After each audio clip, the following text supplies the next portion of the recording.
in the world can we do with all this leftover corn? I love corn. Hey everybody, hi, welcome. It's time for Atomic Radio Hour, the post-nuclear podcast. I'm your host, Vince. This is episode 165. I hope you're doing well. Happy to see you. I hope you're doing well, like I said. I have something here quick that I just want to show. I'm going to do something with this eventually on the show. I just don't know what. I went to my local bookstore and found this pamphlet called Protection in the Nuclear Age from the Defense Civil Preparedness Agency, Department of Defense, from 1977. On screen, I'm holding up the book itself. It's thick, but it's not like super thick. I think it's like 70-something pages. And just from flipping through it a little bit, it's about like, in case a nuke goes off, this is what to do. Make sure you have a fortified bunker. Make sure you know how to preserve. Make sure you know how to preserve food. The page I flipped through quick just says the best position after taking cover.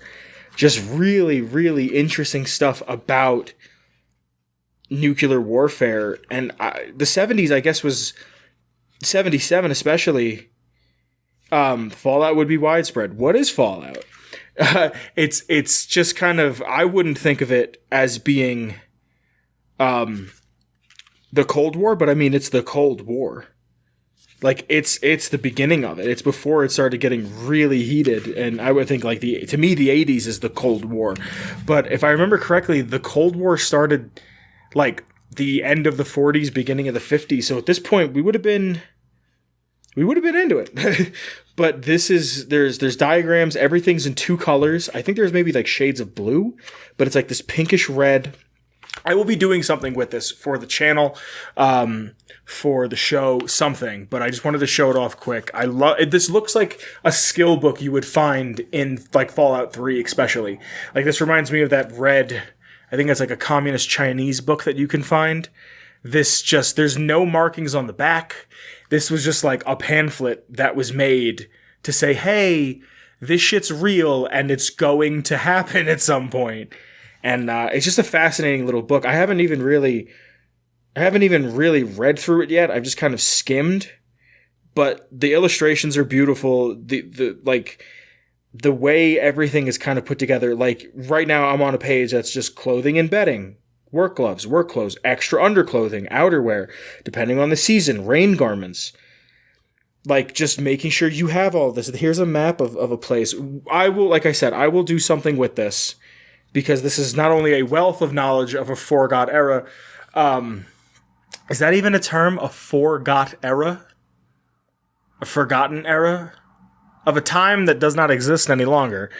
But, like, I don't even know if this, like, spot, the sun or whatever it's supposed to be, is, like, part of it. I just, I think it's neat. I bought it. It was cheap. There's some other stuff that I'd like to talk about, that I have prepared before I get into the lore, but I kind of want to get through the hard stuff really quick. And that's just by saying that Olive's not coming back. She went out for a pack of cigarettes. She's not coming back. I knew for a while that she didn't want to do this any longer, and I think she was just waiting for the right opportunity. When I told you a few weeks back that something did come up, but she said she no longer wanted to do the show. And that's okay. Because that's her decision. I can't be upset, or not be upset. It's someone else's decision. And like I said, I've known, so in a weird way, it kind of felt like a long time coming for me. I'm just upset that she's not here to say goodbye. That's what bothers me. We recently hit our 3 years of doing this. And somebody said that, and I don't know if they've been listening from when we first started or when close to when we first started, but they said that they remember the first episode of how we used the Tranquility Lane music. And by the second episode or third episode or what have it, we had our own song. We had, not that it was our song, we didn't buy it or make it, but we had Feather Duster by Shane Ivers. And that's what bothers me, is that there's people who have been listening for a while, and there's people who have come to somewhat understand the idiosyncratic nature between her and I. And I mean, I hope this isn't talking out of class, but like, this show was kind of like a video diary for her in a way, to see who she was and who she was becoming. And that's probably worded wrong, and someone's probably going to say I'm transphobic, and I'm sorry if it comes off that way. I just don't know all of the nomenclature behind everything, and I'm doing my best to learn. I'm just upset she's not here to say goodbye. I'm upset that I had to do it. Because, you know, there's an audience, and I hate the word fan. I don't like that word. I feel like it's reductive. But to know that there were people that listened every week or watched every week or are in the Discord, and she just doesn't want to do it. And like I said, I knew for a while. She never said anything to me. I knew for a while that she didn't want to do it. I always used to joke and say, I have this ability. Like, some people don't. And maybe it doesn't sound like an ability, but I can tell when I'm not wanted in the room. If you need the room, you don't have to tell me. I just pick up on it. Maybe that's not like a sixth sense or anything, but from what I understand, some people don't have that ability. Some people don't understand that. And I had that feeling a long time ago, and now she's not here. And I'm doing my best to not say something negatively. Not that I feel negatively, just she's not here to defend herself. And that's a big reason why I am upset that she's not here, to be honest with you, is because I wish she could say goodbye. I wish she's as far as I know, she's healthy. As far as I know, she's safe. We haven't spoken in a time. I messaged her today and I told her, she told me on the 5th of August that she didn't want to do it any longer.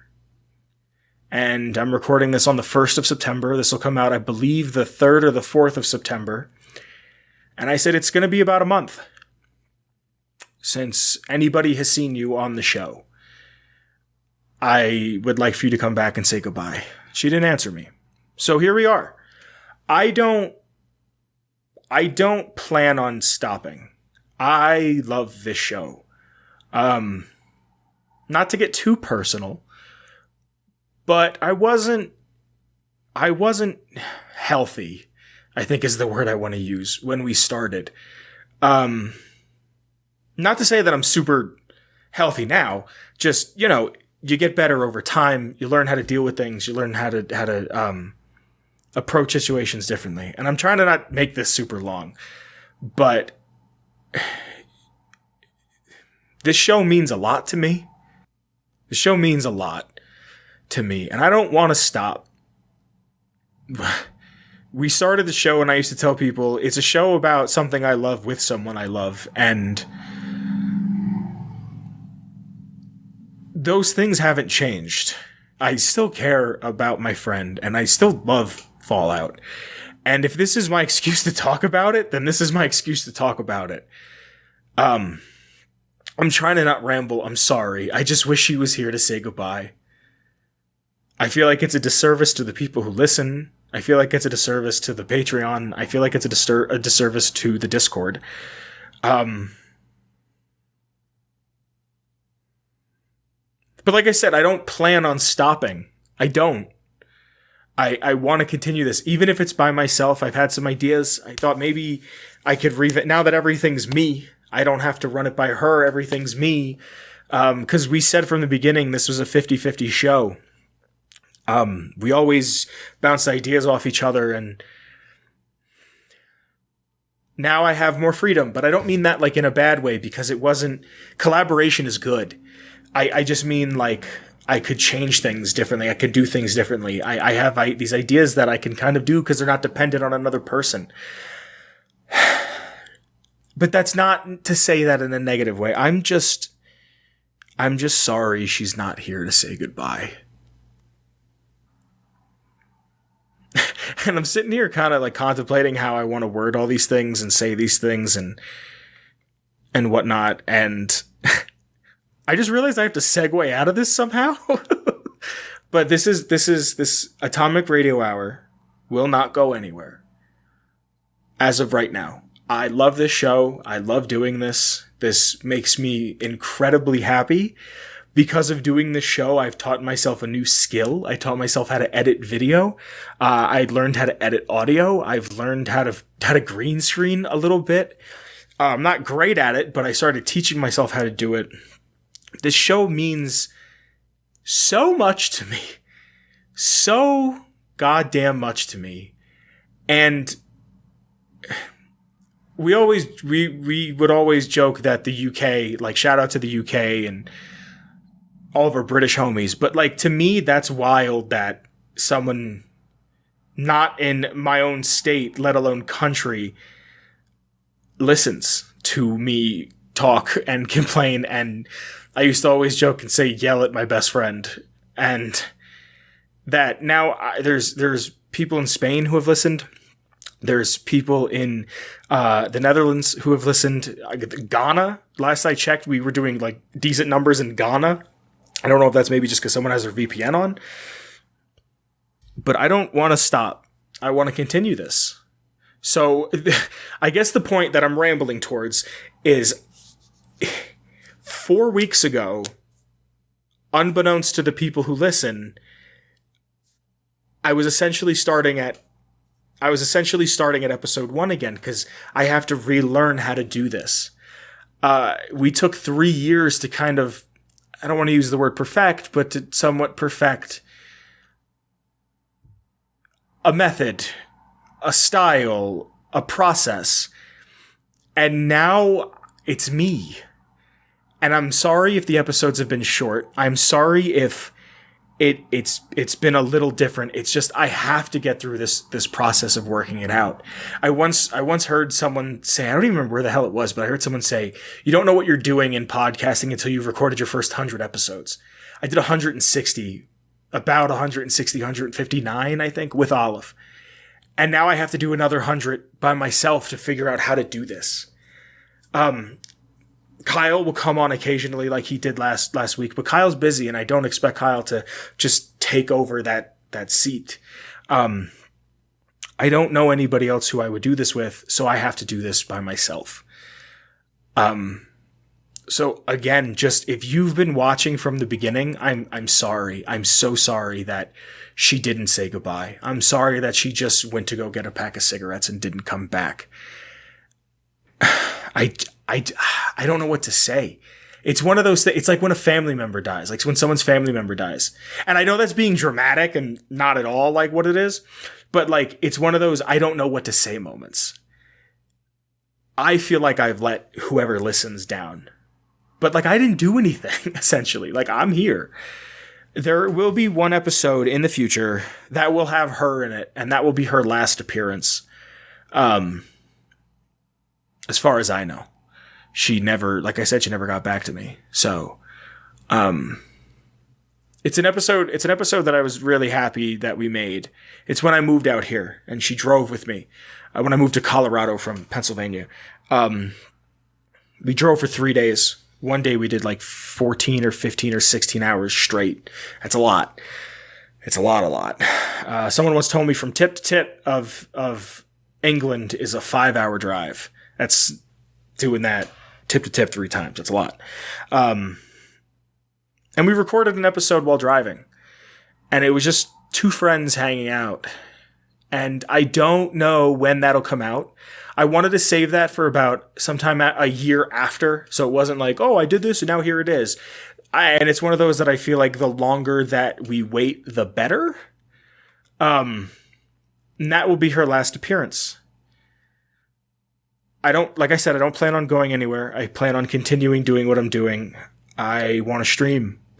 I want to do more stuff with the Patreon. I want to revamp the Patreon. I want to make a better product. And I feel like now is the time where I have to do that because it's just me now. So I feel like this should have to go without saying, but don't spam her. Don't message her. Don't have anything negative to say. This is just, I wanted to talk about this a little later, but I recently beat Psychonauts 2, and there's no spoilers. I won't spoil anything, but there is a bowling ball themed level, and the entire level is about things coming to an end. And there's signs all over that say all good things must come to an end. And no ball rolls forever. And that's just one of those times. Like I said, the show is not ending. I am not stopping the show. As of right now, I want to continue and do this. I've been doing it for 3 years. I'd like to do another 3. I'd like to do more than that because I get so much joy out of this. Like, we never told, and I'm sorry this is going so long, but we never told the story together of how we came up with the idea of the show. And I always wanted to save it, and I didn't know what I was saving it for, but I wanted to save it for something big. Be it like episode 200 or 4 years or 5 years or something. And she's not going to be here to tell that story with me, and that's disappointing, but it is what it is.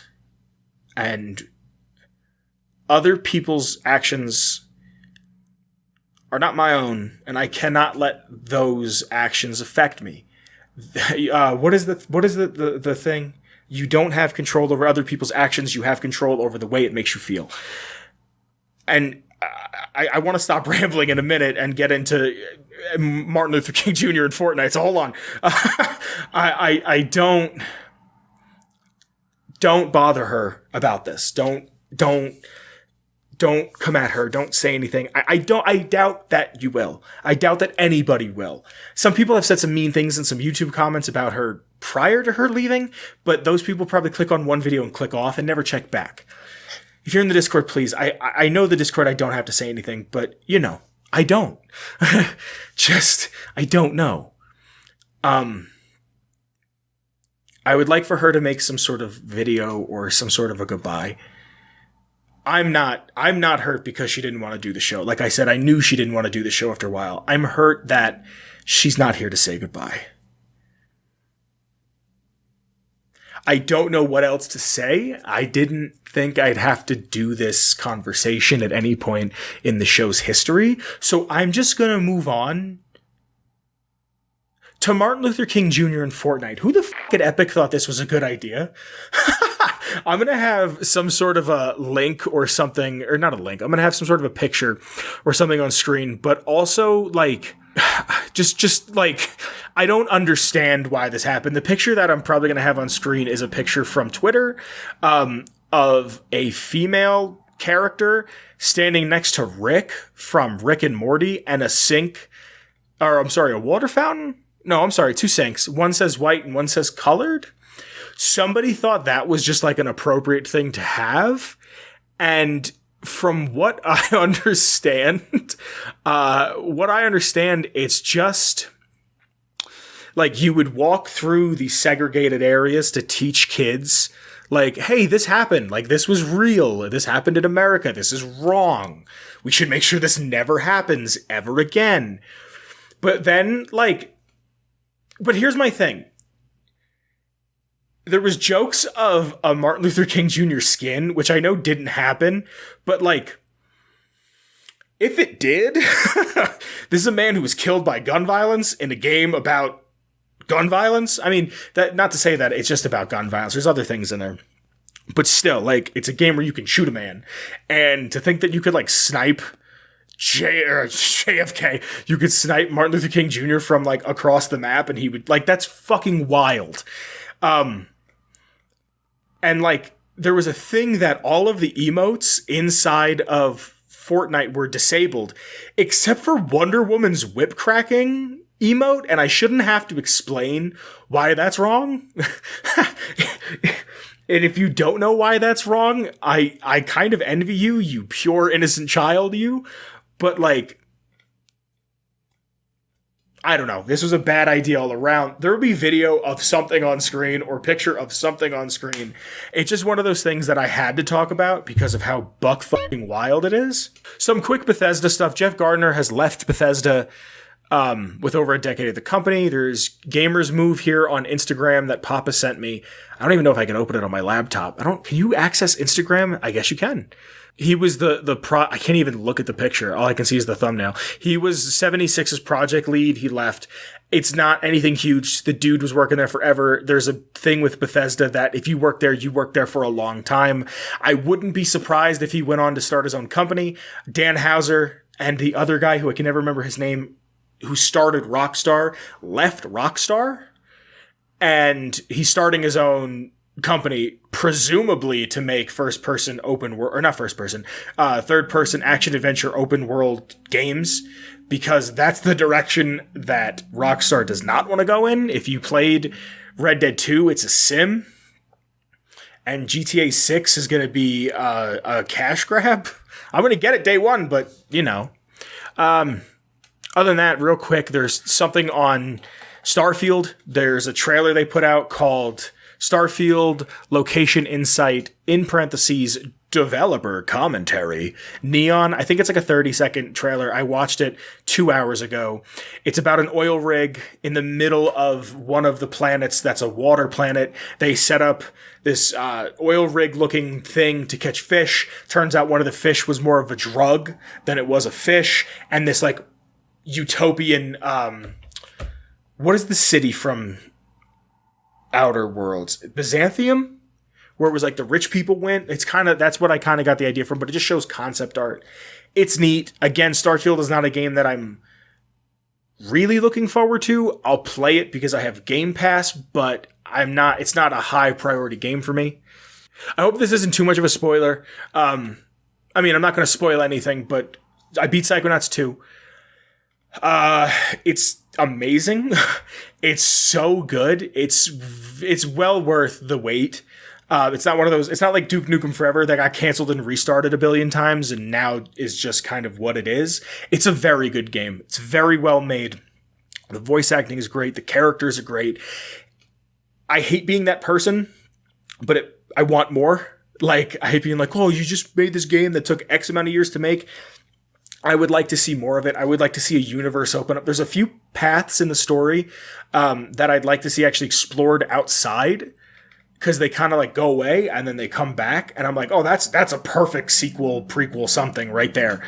I don't want to get too much into it. If you've played it, let me know. Please put something in the comments below. Let me know if you've played it, how much you've liked it, but please do not spoil it.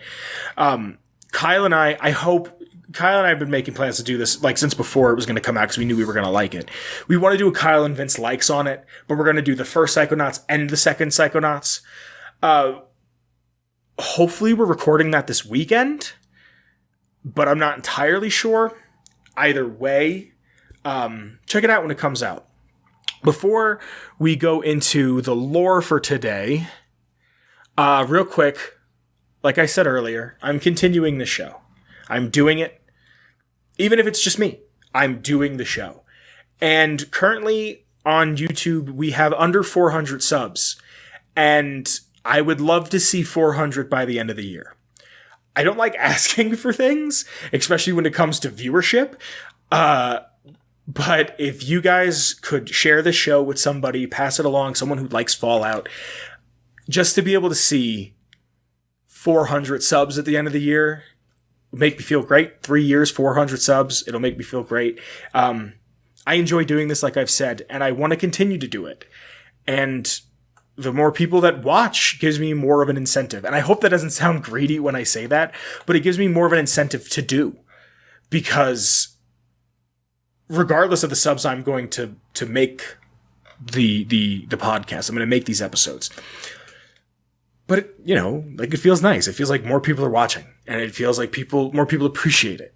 I hope that doesn't sound self-aggrandizing, but please, I'd appreciate it.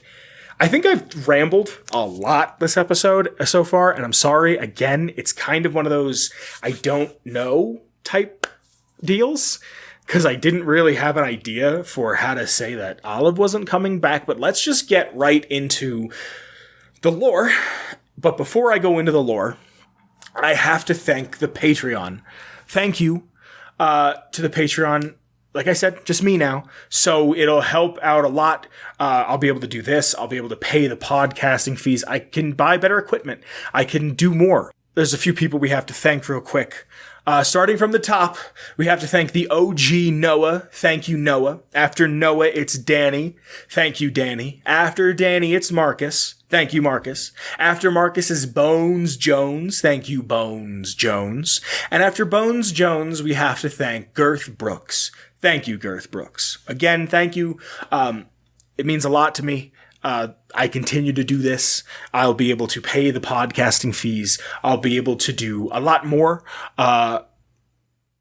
with your continued support. I thank you.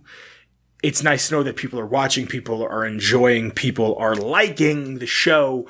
But like I said, now that it's just me, I would appreciate more feedback, just because now I have to relearn everything. I have to redo everything. Thank you. I feel like I don't say thank you enough, not just for the show, but in life in general. And whether you're a patron or not, you're appreciated for listening. So thank you. Now, on to the lore. What I've been doing for quite a bit now is I will go into the Discord. There's a link in the description below to the Discord, and I will ask them a question. What's a number between 1 and 50? What's a color I'm thinking of? I'm thinking of an element on the periodic table. And I'm honestly surprised it got so close to the wire.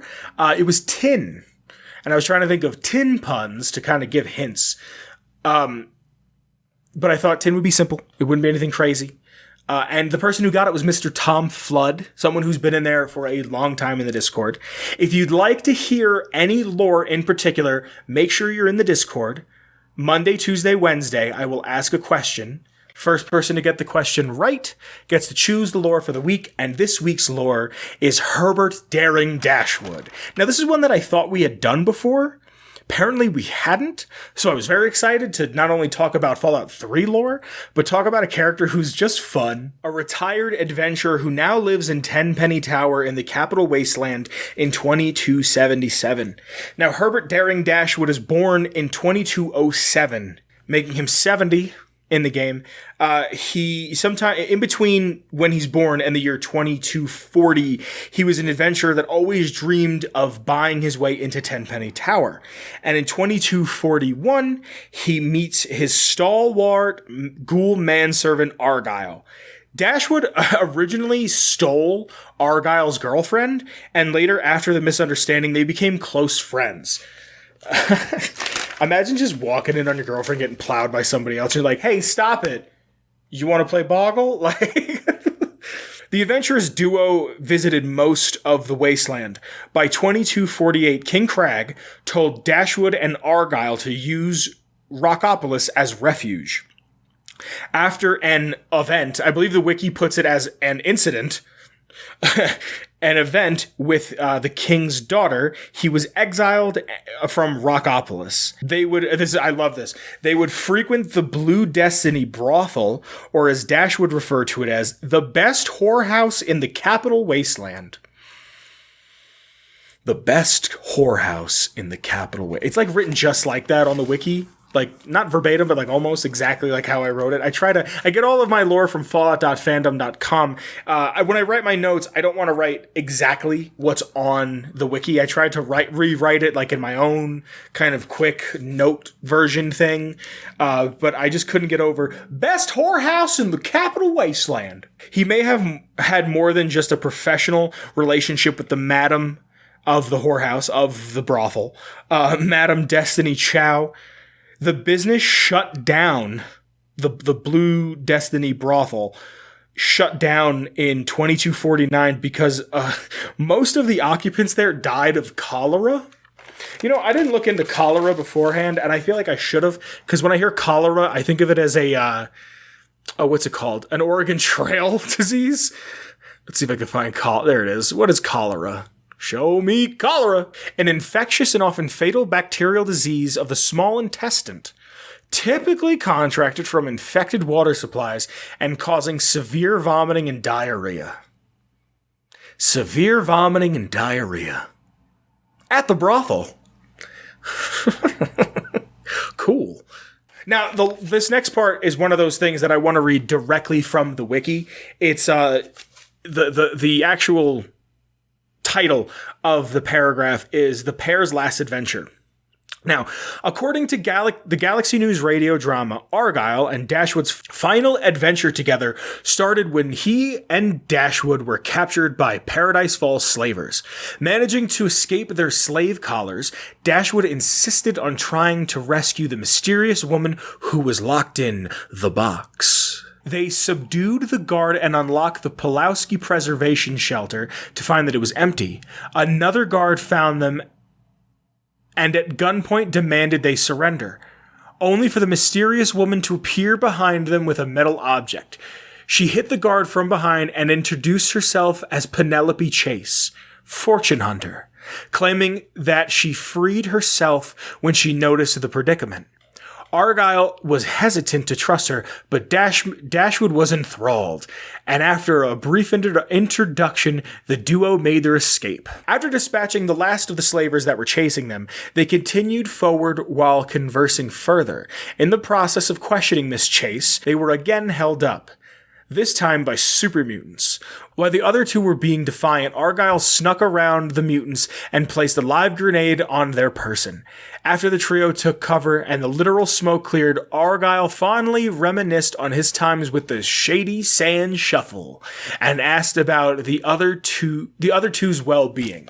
Miss Chase was impressed with Argyle's skill, and Dashwood commented on how he did not know how he got by without Argyle. Argyle reminded him that he did not get by, with Dashwood immediately trying to change the subject. They then headed to the sound of a child screaming in the nearby ruins, rushing off to investigate the commotion. Real quick, while I'm here, I want to just check out the Shady Sand Shuffle and see if it shows up anywhere else. It doesn't show up. It shows up in the other games on the wiki as planting items, because you can pickpocket someone and put some shit on them. Okay, I just wanted to see if maybe it was referred to that in another game. It's not. It's a cute little reference to the original games, and alliteration makes me smile. Sometime later, while the trio were being chased by super mutants, Miss Chase noticed that they were near the hills where the hidden village of Rockopolis was located. When she lamented not knowing where it was, Dashwood immediately cut her off, and in an attempt to impress her, started bragging about how he and Argyle were old friends of the settlement, further revealing that they knew the secret knock and more. Argyle showed his displeasure in so rapidly trusting the woman with such privileged information. Dashwood cut off Argyle, assuming that Miss Chase would not violate the secrets of Rockopolis, and furthermore, they needed a place to hide from the said mutants. Moving through the boulder entrance with the secret knock, they entered Rockopolis, after which Argyle interrupted a flirtatious Dashwood and Miss Chase. Argyle again pointed out that they were in Rockopolis, one of the safest places in the wasteland, and they had just given the secret to a stranger. Dashwood attempted to dissuade his companion's outburst to Miss Chase, only for her to reveal herself, pulling a gun on the pair. She claimed that her slaver associates would be right behind them, and they realized who she was, not Penelope Chase, fortune hunter, but instead the Black Widow, leader of the slavers. She boasted about how the slavers could never have found the denizens of Rockopolis without Argyle and Dashwood, and she was demanding no trouble from Argyle. He used his kung fu skills and used a move called Eagle Claw to rip her heart out, killing her instantly. It's been a while since I've heard these. While Argyle made a pun and Dashwood congratulated him, King Crag arrived on the scene. Crag, I hope it's not Craig. There's an I in Crag. This is C-R-A-G. Crag was both disappointed in seeing Dashwood and shocked at the dead woman in front of them. When Dashwood informed him of the impending slaver attack, Crag became so furious that he ordered his people to kill the duo. They immediately took off running into the cave system and came to a cliff. Dashwood went first and almost fell, barely clinging on as Argyle rushed to help. How it ended is unclear, as Argyle's corpse lays near the entrance to Rockopolis in 2277. There's also a bobblehead there. I'm not sure which one, but I know it's there. The village was taken by the slavers, who captured as many of them as they could and sold them north to the pit. With Penelope Chase dead, Harmon Jurley would take over as the leader of the slavers for the next couple of years. Huh. Oh, Grouse is his son. Look at that. All right, just real quick. Here's like a thing on Harmon Jurley, Jurley, because we're not going to talk about this ever again because it's a paragraph long. He was a psychotic leader of Paradise Falls in around 2250. He was a cannibal who ate any slave he couldn't sell. Oh my God. He was preceded by Penelope Chase, whose last act was enslaving the once hidden village of Rockopolis.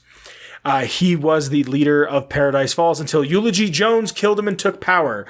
And Grouse, the man who is the slaver out front, is his son. Good shit. Cool. Back to Dashwood. Dashwood last saw Argyle in Rockopolis decades prior to 2277, and has never lost hope of finding him again, believing that Argyle would outlive him by at least 100 years. This, however, would not be true, as he died there on their last adventure together. Now back to my notes. Years of adventuring let him grow enough of a fortune to buy his way into Tenpenny. He's friendly, he's a down-to-earth fella who's always happy to talk about the good old days. He likes to sneak into other people's rooms as a prank and to keep his adventuring skills sharp, just in case he needs to leave retirement. The legacy of Herbert Daring Dashwood and Argyle live on in the Three Dog produced The Adventures of Herbert Daring Dashwood and His Ghoul Manservant Argyle, a radio play on Galaxy News Radio, which I pretty much just surmised in the paragraph that I read prior. It's one of my favorite little things about 3 is that that's there, and it's one of those it doesn't have to be there. And I know we as a collective, a lot of people give Bethesda a lot of shit for not having an as intricate story where this person talks to this person who knows that person who can talk to this person about that. But this is one of those things that makes sense to me. And I'm tired of defending Fallout 3. I still do because it's my favorite game, but the world feels kind of smaller in 3 and I like that. And this is enough of the world building where it's not this guy talks to that guy who knows this guy who knows this guy's daughter who slept with that guy's son or some shit. But, other than that, I want to read the quest, Manhandled Manservant. But before I do that, I want to read some fun facts, some notes. I wrote it down. I believe I said it briefly, but I love the fact that Herbert Daring Dashwood is an honorary ghoul in Underworld. I think that's so cool that, just saying that implies so much of they saw what he was doing for ghouls, with ghouls, and that he didn't see them as zombies. He didn't see them as a pejorative. He didn't see them as just oh, here's these monsters that you have to shoot in the head to make them go away. He saw them as people, and he was open-minded. He was a misogynist, but he was an open-minded misogynist. And I just think that's cool that he was we dub you an honorary ghoul, or somebody said that to him. This I genuinely didn't know. He has recently taken a mistress, Tenpenny's own Susan Lancaster, and can be heard teasing her about their shared stealthy hunts. It's likely that he was to get a large suite in Tenpenny Tower. In the game files, there's an unused cell called the Dashwood Suite. This is something that I absolutely love, and it's the most Fallout 3 glitch that I've ever heard of. If it's even a glitch. In the Italian and Spanish versions of Fallout 3, the Adventures of Daring Dashwood radio show is in French, presumably by mistake, since some lines are spoken in the proper language. That's the funniest thing I've ever heard. And I love it. All right, so let's go on to the quest. manhandled manservant. It's really quick. I just want to read it. I know it's one of those times that I know I'm not going to really have another chance to talk about this, so I'd like to talk about it quick. There will be a picture on screen of Argyle while he's alive, and you can bring NPCs back to life once they've died, and I guess that's what they did for the wiki here, so there will be a picture of Argyle. Argyle has not been seen since he separated from Daring Dashwood during their escape from Rockopolis. For the detailed walkthrough, it's 2 bullet points. Optional, the Lone Wanderer can talk to Herbert Dashwood at Tenpenny Tower, who will fill in the player character on some background and ask the player character to tell him if he finds any sign of Argyle.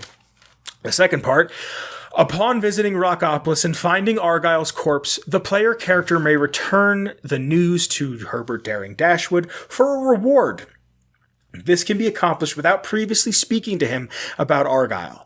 Dashwood's sad to hear of Argyle's demise. He always thought that he would outlast him. He then tells the player character of his days of adventuring are over, and he wants to give the player character the keys to his safe.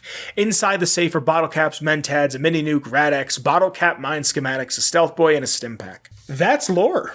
That's Herbert Daring Dashwood. Thank you, Mr. Tom Flood. Again, if you'd like to request any lore, you'd like to hear a certain piece of lore from the Fallout series, make sure you're in the Discord.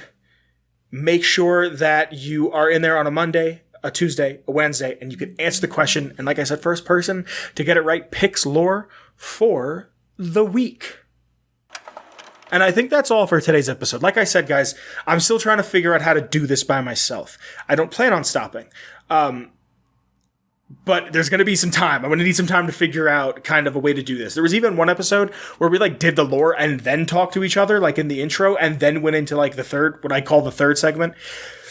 I say this all the time in the show, and I don't know if anybody ever got this, but the first segment was the intro and the news, and then the second segment was lore, and the third segment was whatever ancillary stuff that we did afterwards. And I don't mean ancillary in a bad way. I mean ancillary in the sense of hey, let's play a game. Let's do this. I'm kind of happy before she left, we got to do a hypothetical Jackie Chan. Because I don't know if I'll ever be able to do another one unless I get another co-host or, I could do it if Kyle comes on, but I don't know how Kyle, I would do more video game themed stuff with Kyle because I feel like he would be really, really good at that. I'd be like, Kyle, if you could take the Mass Effect people and the Halo aliens or the Halo conflict and switch games, how do you think that, I think he would enjoy some shit like that. But yeah, this is Atomic Radio Hour. This is the Post-Nuclear Podcast. And I will continue doing it. Thank you for being here. I hope you've enjoyed. I would love some feedback. Now, like I said, since it's me, I would love some feedback.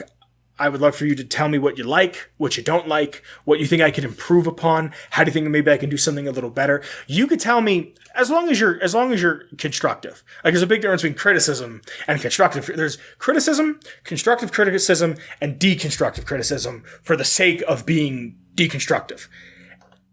Where it's just you look like dog shit, stop. And then there's, hey man, I like this, but maybe this could do this. Or hey, I didn't like this, try doing it this way.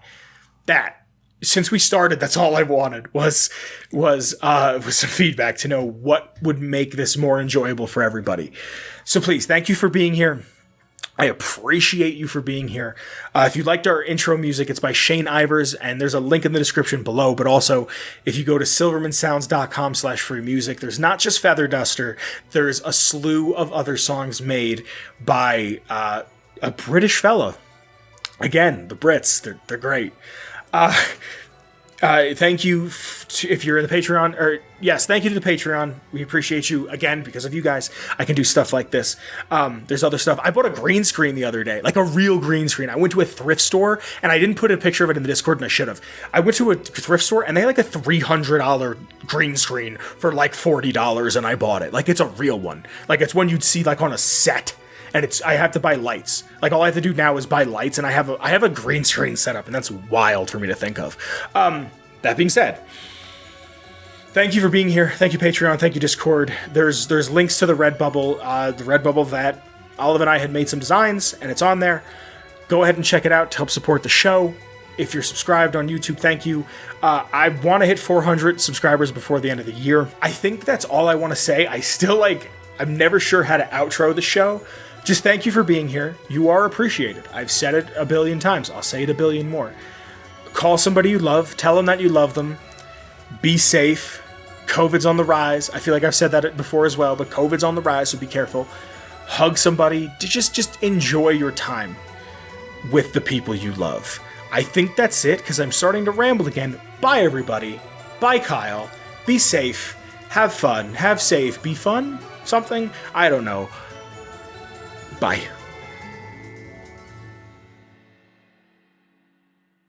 Atomic Radio Hour Podcast. A Ghoulman Entertainment production.